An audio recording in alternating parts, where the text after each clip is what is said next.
2.5 ಅಡಿ ಡಿಸ್ಟೆನ್ಸ್ ನಾಟಿ ಮಾಡ್ತಕ್ಕಂಥ ಜಾಗದಲ್ಲಿ 1 ಎಕರೆಗೆ 80 ಅಥವಾ 90 ಟನ್ ಬರುತ್ತೆ. 4.5 ಅಡಿ ನಾಟಿ ಮಾಡುವಂಥ ಇದಕ್ಕೆ 110, 120 ಟನ್ ಬರುತ್ತೆ. ಮಿನಿಮಮ್ 20 ರಿಂದ 30 ಟನ್ ಇಳುವರಿ ಜಾಸ್ತಿ ಬರುತ್ತೆ. ಇಲ್ಲಿ ಬರ್ತಕ್ಕಂಥ ಕಟಾವು ಮಾಡ್ಲಿಕ್ಕೆ ಬರ್ತಕ್ಕಂಥ ಎಲ್ಲ ಏನು ನಮ್ಮ ಮಹಾರಾಷ್ಟ್ರದಿಂದ ಬರ್ತಕ್ಕಂಥವು.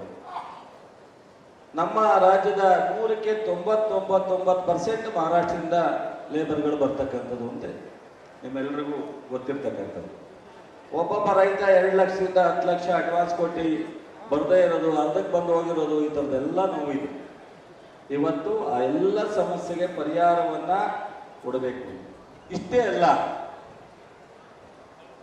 ಈ ಅಗ್ರಿಕಲ್ಚರ್ ಇನ್ಫ್ರಾಸ್ಟ್ರಕ್ಚರ್ ಅಂತೇಳಿ 5 ವರ್ಷಕ್ಕೆ 4,500 ಕೋಟಿ ಸಾಲ ಕೊಡ್ತಕ್ಕಂಥ ಒಂದು ಅಲೋಕೇಶನ್ನು ಕೇಂದ್ರ ಸರ್ಕಾರದ ಯೋಜನೆ ಅಡಿನಲ್ಲಿ ನಮ್ಮ ರಾಜ್ಯದ ಅನೇಕ ಆರ್ಥಿಕ ಟ್ಯಾಕ್ಸ್ ಹೋಗುತ್ತಲ್ಲ, ಅದರ ಹಿನ್ನೆಲೆಯಲ್ಲಿ ನಮಗೆ ಬರುತ್ತೆ.